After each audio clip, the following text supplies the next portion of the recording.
आपने देखा होगा पहले सेमई बनावे, सेमरी खटिया में मशीन बांध के सेमरी अंगूठा से जो ना घुसे वो आटोबा बेलन से घुसावे। तो मेरे जो गीत हैं वो बेलन की तरह हो में ठोस के घुसाड़ दे बुद्धि में। व्याख्यान से जो ना घुसे भाई महात्मा तुम जो कहां से ढूंढ के लावे, ऐसी देवे छाती पे भप कर जाए गोली है जी। आप जो देख रहे हैं ये महात्मा जो दिख रहा है ये खाली महात्मा नहीं है, इसके अंदर कोई और चीज बैठी हुई है जो सीधा कनेक्शन रखती हैं, सैटेलाइट सीधा। अगर ये महात्मा कथा सुनाते तो इनकी औकात नहीं इतने कि ये बिना डायरी बिना किताब ब्रह्मं चेत संयुक्तम ये में ब्रह्म सनातन। भगवान श्री कृष्ण अर्जुन को सिखा रहे हैं बिना किताब के गीता। तो हम तो उनके शिष्य हैं भैया, भगवान के उनके भक्त हैं, क्या हम उनकी तनक भी नकल ना करें?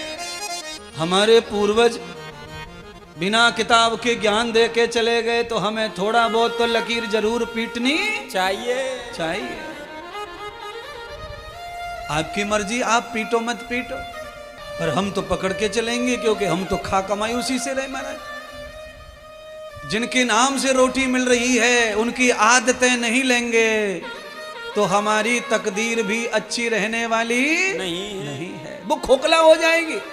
अगर आपने लोहे की सरिया को सीमेंट और रेत और खड़ी से नहीं ढका तो काई पकड़ लेती है। सही है कि गलत है छोरा? एकदम महात्मा सही बता रहे हैं।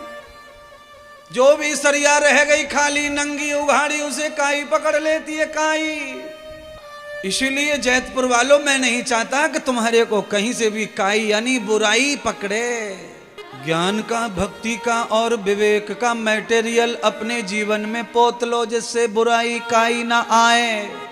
4 बज जाएं, 4 बजने के बाद में आप बाहर खूब संवाद करो मेरे बातों के ऊपर, खूब चर्चा करो।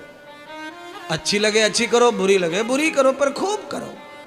पर पहले जब तक क्लास चल रही है तब तक पूरा सुनो बस उसको। घंटा हो गए 2 महात्मा को गद्दी पर बैठे हुए, पर अभी कथा 2 पॉइंट भी आगे बढ़ी, बातें इतनी है क्या करें महाराज। सुखदेव जी ने राजा परीक्षित को यह निश्चित कर दिया, संतोष दिला दिया कि परमात्मा जो संसार रचते हैं वो केवल जीव के लिए रचते, जीव के कर्मों के फल के भोगने के लिए। ये संसार क्या है दूसरी भाषा में? ये संसार कृष्ण जी की भाषा में धर्म क्षेत्र है। गीता का पहला श्लोक पढ़ लेना, क्या लिखा है गीता का पहला श्लोक, पहली पंक्ति। भगवान ने संसार को कर्म क्षेत्रे धर्म क्षेत्रे सम्मुद्ध किया। ये संसार कोई खाने पीने भोगने की जंतु नहीं है, ये धर्म क्षेत्र कर्म क्षेत्र है। यहाँ कर्म करने के लिए कर्म योनि मानव की योनि में हम आए हैं और यहाँ अपना धर्म करके इस योनि से मुक्ति पाने का ये मार्ग ढूंढते हुए हम यहाँ आए और यहाँ से जाएंगे। प्रलय के बाद में संसार की पुनः जब रचना होती है तो परमात्मा की नाभि से संसार बाहर आने लगता है। नाभि स्थान में भगवान की नाभि में संसार प्रलय के समय विराजमान हो जाता है और उस समय परमात्मा जगदम्बा बन जाते हैं, मां बन जाते हैं, स्त्री रूप धारण कर लेते हैं, शक्ति का रूप धारण कर लेते हैं। और भगवान जब शक्ति बन जाते हैं तो उनका रूप खत्म हो जाता है, स्वरूप मिट जाता है, भगवान निराकार हो जाते हैं, सबको पी जाते हैं। सत्यम पिहितम मुखम, ये जो संसार सत्य है उसे पी जाते हैं परमात्मा, पीने को ही प्रलय कहते हैं। संसार में जब मां के गर्भ में बालक पूरा हो जाता है फिर बाहर आता है, ऐसे ही जब संसार में अग्नि जलवायु प्रकृति ये तंदुरुस्त हो जाती है प्रभु के शरीर में तो ये फिर बाहर आ जाती है जीवों के कल्याण के लिए। सृष्टि का कभी नाश नहीं होता है, सृष्टि सत्य है, अमर है, अजर है और सृष्टि परिवर्तनशील है, इसका कभी नाश हो नहीं सकता है। लकड़ी नाश हो सकता है, पर लकड़ी से बनने वाली राख का नाश कभी हो सकता नहीं है। क्यों? राख माने मिट्टी, राख माने मिट्टी। लकड़ी 20 किलो जलाओ, 20 किलो लकड़ी जला करके आप सुबह देखेंगे 3 किलो राख मिलेगी, बाकी कहाँ गायब हो जाता है? बाकी गायब कहीं नहीं हुआ, 4 जगह विभाजन हुआ, 4 जगह अग्नि जल वायु। मिट्टी में अग्नि भी थी, जल भी था, वायु भी और आकाश भी था। ये 4 अपनी जगह चले गए। मिट्टी का तत्व मिट्टी पर है, तब उसे राख कहते। 5 कुंटल लकड़ी, 2 मन खंडा और खुद 80 किलो को, इतनो जले शमशान में। और सवेरे जाओ तो थैला भर के मिले राख, बस पूरा ढेर को ढेर कहाँ गायब हो गया क्या पता, बताओ। अब तो समझ में आ गया होगा ढेर कहाँ गायब हो गया। पानी पानी में चला गया, अग्नि अग्नि में चली गई, वायु वायु में चला गया, आकाश आकाश में चला गया और मिट्टी मिट्टी में रह गई। जो मिट्टी है उसको ढूंढते फिरो, घोते फिरो, बहाते फिरो, उसी से पाप और पुण्य, श्रद्धा वृद्धा, पिंडदान, जो दान वो दान, ले दान और दे दान, दे घूसा दे ला, जो करना है करो। सारा खेल उस राख के लिए करते रहते महाराज। अग्नि कोई ढूंढ ही नहीं रहा कहाँ गई, वायु को कोई ढूंढ ही नहीं रहा कहाँ गया, पिताजी का वायु कहाँ चला गया, किसी को लेना देना नहीं है। खाली राख को बस घेर के पड़े पीछे। यहीं फेल हो गए तुम्हारे सब पूजा पाठ। कल्याण भी अगर होगा हड्डियों को बहाने से, तो सब बहाओ, अग्नि वायु जल सब बहाओ, तब कल्याण होगा। 4 तो अलग, एक चीज बाहर है। भाई महाराज सही कह रहे हो, ये तो मैंने सोचो ही ना कबो। समझ गए होंगे महाराज क्या कर रहा है हाथ से। पापा के फूल इकट्ठे कर रहा हूं, पापा के फूल इकट्ठे कर लिए, कोरी कूलरी में धर लिए, 5-7 मंत्र बोल दिए पंडित जी ने, लाल कपड़े से बांध दिया, ले जाओ राजघाट पे ले जाइए, सुबह तो मुक्ति मिलेगी, पापा है। कल्पना करो है क्या होगा काका का अगर दारू पी के फेफड़े खराब होके हॉस्पिटल में मरा है, तो गंगा मैया लेने वाली नहीं है।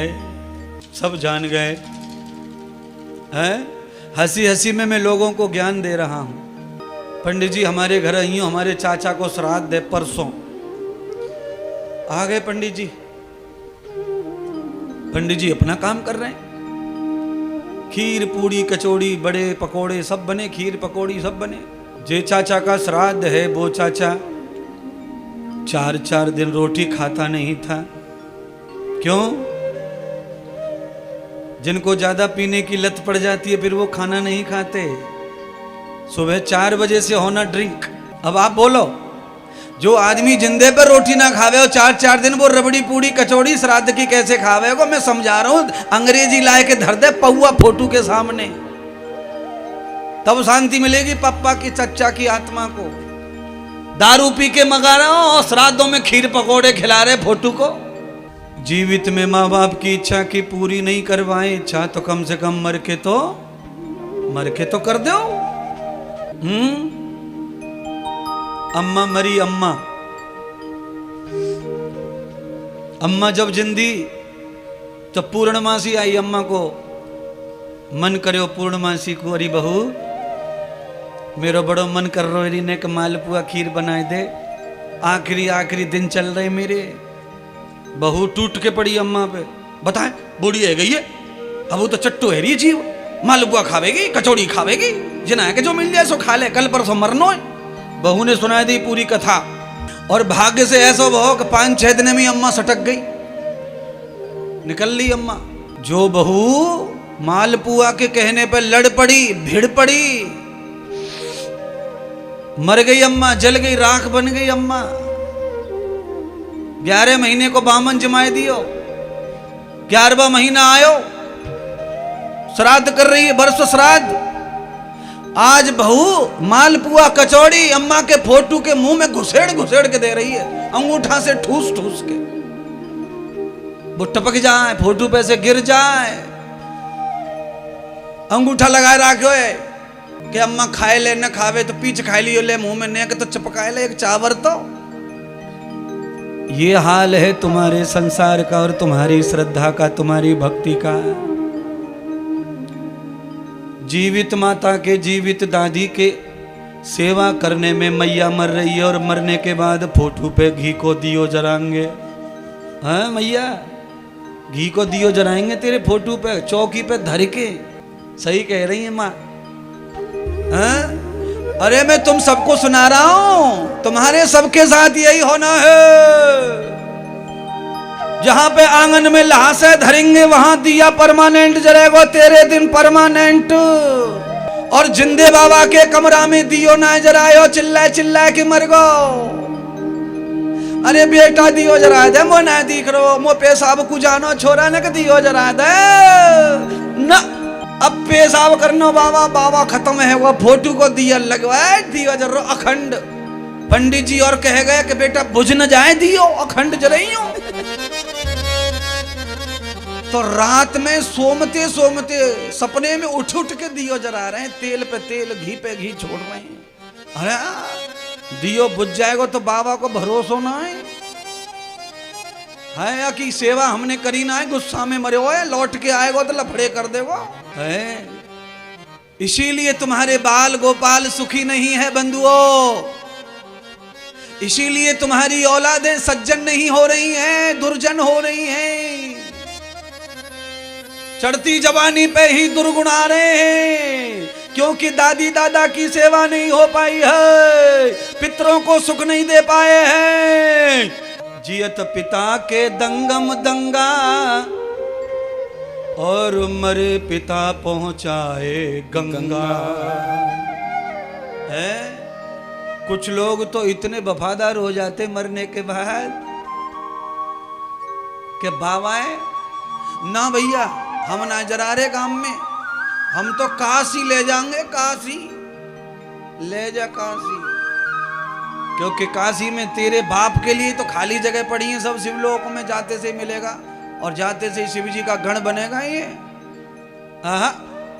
काशी हरिद्वार जहां चाहो वहां चले जाओ, पर कर्म कहीं भी पीछा छोड़ता नहीं है, नहीं है। तुमसे भी पहले काशी में लाखों लोग पड़े, वहीं जन्म ले रहे हैं और वहीं मर रहे हैं, खुसक खुसक के, सुसक सुसक के। भोले बाबा काशी में काशी वालों का कर्म के आधार पर ही हिसाब दे रहे हैं। तो तुमको जैतपुर वालों, तुमको आरक्षण नहीं मिलेगा शंकर भगवान के यहाँ, ध्यान रखो। भगवान के यहाँ सारी कैटेगरी एक ही है। तुमने चाहे जो भी स्वार्थ में कैटेगरी बनाई हो मनुष्य की है, ये कौन है? ये जर्नल वार्ड। ये कौन है? ये ओबीसी वार्ड। ये कौन है? ये बीसीडी, ये सीटी। इसने कौन कौन सी जाति बना के रख दी है तुम लोगों ने। क्या करोगे इनका बना के? क्या फायदा हो गया? सिवाय लड़ाई झगड़े के और कोई फायदा नहीं है, कोई फायदा नहीं मिला। इस्लाम में जाति नहीं है। देखते देखते 50 से ज्यादा देश हो गए। कितने? और तुम जातियों में मर जाओगे देखते देखते। भारत के टुकड़े टुकड़े हो गए, भारत के टुकड़े टुकड़े। जातियों में मर जाओ। इस्लाम में जाति नहीं है तो समृद्धि। 50 से ज्यादा देश है। इसलिए हे मानव, मनुर्भव मनुर्भव मनुर्भव। ब्रह्मा के बड़े पुत्र मनु महाराज कहते हैं कि मैंने सिर्फ मनुर्भव मनुर्भव, तू मनुष्य हो जा, मनुष्य हो जा, मनुष्य हो जा। पहले मनुष्य हो जा, बाद में जो होना है हो जाना, फिर कुछ बिगड़ने वाला नहीं है।